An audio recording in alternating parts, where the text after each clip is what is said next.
years, incidents involving the abuse, torture, and dehumanizing of prisoners of war, exposed by leaked pictures and eyewitness accounts, have caused outrage around the world. Some guilty officers and wardens were trialed and sentenced to jail, whilst the real criminals have not been brought to justice. And Common Article 3 basically says that when you have a detainee, irrespective of who they are, irrespective of whether they're a prisoner of war, a combatant or non-combatant, you have to treat them with humanity. You cannot impose outrages against their dignity. You cannot abuse them. You cannot be cruel to them. You cannot torture them. And that is a bottom line rule that applies at all times and in all circumstances and reflects general international law.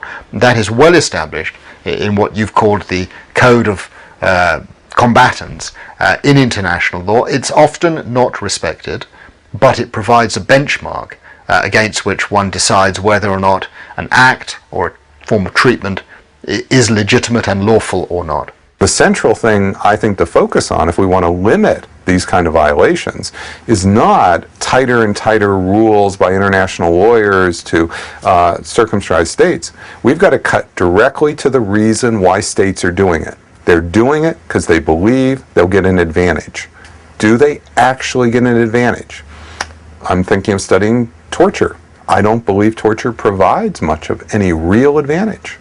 So what's the case for torture? Many practices that are contrary to human rights are being increasingly justified as means to obtain important intelligence and to fight the war on terror in general. Unsurprisingly, this has resulted in much international and domestic debate over the effectiveness of these methods. The Islamic perspective on this matter, however, is crystal clear.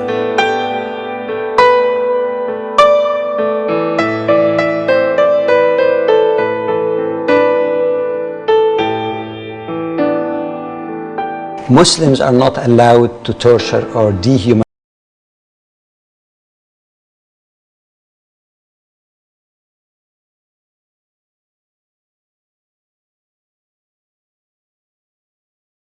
prisoners of war, irrespective of how they are designated. It is rule number 2 in the Islamic Code of Combat. Prisoners of war are not to be killed or tortured.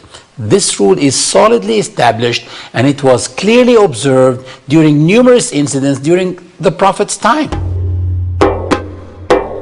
After the Muslims were forced to immigrate from Mecca to Medina, an armed conflict began between the Muslims and the tribe of Quraysh, which lasted more than 8 years. Known as the Battle of Badr, this was the first in a field of battles that took place between the Muslims and their enemies. In the year 624 AD, a small, poorly prepared army of 317 Muslims met a heavily supplied army of 1,000 Meccan idolaters.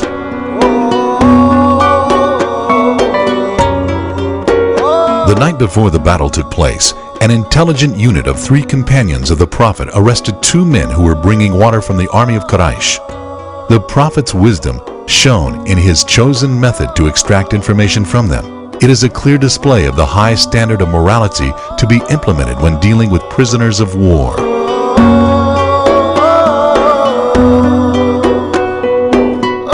During one of the battles, the Prophet Muhammad, peace be upon him, criticized his companions for beating 2 prisoners of war in an attempt to obtain some information. This was an immoral act, and in torturing the prisoners, the information was also unreliable. The Prophet, peace be upon him, had a different approach to the situation. He simply asked the 2 prisoners, "How many camels do you slaughter every day?" They said, "Some days 9 camels, some days 10 camels." He looked at his companions and he said, "Then the army is between 900 and 1,000, as 1 camel feeds 100 men." The Prophet's technique in obtaining information during war was far removed from any violence or dehumanization of prisoners of war. Muslims are not allowed to torture prisoners of war physically or even psychologically. The Prophet Muhammad, peace be upon him, blamed one of his companions for walking some prisoners of war along a path where they saw their dead before the burial. He said, "O Bilal, don't you have mercy in your heart?" In fact, Islamic teachings go even further in encouraging good treatment for prisoners of war. The Quran describes it as an expression of love for God. The Quran says, "And out of love for Allah, they feed the poor, the orphan, and the prisoner of war." شره مستطيرا ويطعمون الطعام على حبه مسكينا ويتيما وأسيرا. In 630 AD, the Prophet Muhammad led an army of 10,000 Muslims. Till that day, it was the biggest army ever to march in Arabia. They marched towards Mecca, which was to surrender to him peacefully, without a single blow of conflict. For more than 20 years, the people of Mecca caused nothing but hardship for the Prophet. They persecuted him and his followers while they were in Mecca.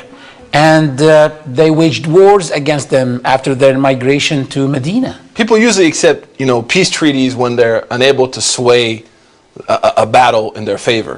The Prophet, peace be upon him, when he comes into Mecca, he comes in now as the dominator, as the guy in charge, if he wants to be. But how does he come in? With humility, with tranquility, with forgiveness, with an open heart. It's almost unbelievable to see someone that could act in this fashion towards people who killed his uncles, who persecuted him, who embargoed him, who treated him with such evil actions, that he comes back and says what? To these prisoners of war, he says, whoever wants to be safe, let them go to the house of Abu Sufyan. Abu Sufyan was the greatest enemy of the Prophet. So this is a historical moment which Muslims have to reflect on from that time to the end of time, on how Muslims should treat their adversaries in war. The Meccans gathered, and the Prophet mercifully asked them, "What do you think I will do with you?"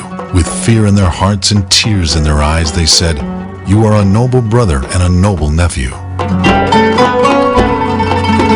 Prophet Muhammad announced a universal pardon. He said, "No reproach upon you this day. May Allah forgive you." And their lives were spared, and their homes and properties remained in their possession. 500 years later, Salah al-Din, a Muslim leader, would follow in the footsteps of Prophet Muhammad in dealing with prisoners of war after defeating his enemies in one of the bloodiest battles of all time.